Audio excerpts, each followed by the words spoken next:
Hello, আসসালামু আলাইকুম। আজকে আমরা শিখব কি করে এই ফ্লাফি প্যানকেকগুলো বানাতে হয়। তো আসুন, প্রথমে আমরা রুম টেম্পারেচারে থাকা ২টি ডিম নিয়ে নিয়েছি। ডিমের এগ হোয়াইটসটা আর কুসুমটা আমি এখানে আলাদা করে নিচ্ছি, কারণ যখন আমরা কুসুম আর এগ হোয়াইটস একসাথে মিশাবো তখন প্যানকেকটা একদম রানি হয়ে যাবে, এতটা ফ্লাফি হবে না। সো আমি এটাকে আলাদাভাবে বিট করবো, এই জন্য আলাদা করে নাও। এরপর দুটো কুসুমের সাথে আমি 1/2 কাপ ময়দা মিশিয়ে নিলাম, তারপর 1/2 কাপ দুধ। দুইটা মিশানোর পরে একটু ভ্যানিলা এসেন্স দিয়ে নিব এটার মধ্যে, জাস্ট ফর ফ্লেভার। অনেকে ডিমের গন্ধটা ভালো লাগে না, তো এই কারণে অ্যাড করা। এরপর আমরা এগ হোয়াইটসের সাথে চিনি মিক্স করে এটাকে আলতোভাবে বিট করে নিব, নর্মাল স্পিডে, একদম মিডিয়াম স্পিডে। 1 বা 2তে থাকলেই হবে। 3 থেকে 4 মিনিটের জন্য। চিনিটা দেওয়ার কারণ হচ্ছে চিনিটা দিলে এটা অনেকটা স্টিফ থাকবে, নাহলে অনেক সময় ফোমটা ভালো হতে চায় না।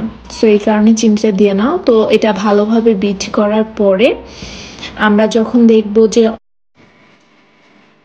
স্টিফ হয়ে এসছে, তখন আমরা বিট করা বন্ধ করে দিব। সো বিট করা হয়ে গেলে এরপরে আমরা যে কুসুমের আর ময়দার মিক্সারটা ছিল সেটার সাথে আমরা এই ডিমের ফোমটা অ্যাড করে নিব, ভালোভাবে মিশিয়ে নিব। মিশিয়ে নেওয়ার পরে একটা পাইপিং ব্যাগে এটা রেডি করে নিব। এরপর একটা ফ্রাই প্যান চুলায় দিয়ে একটু হিট করে নিব।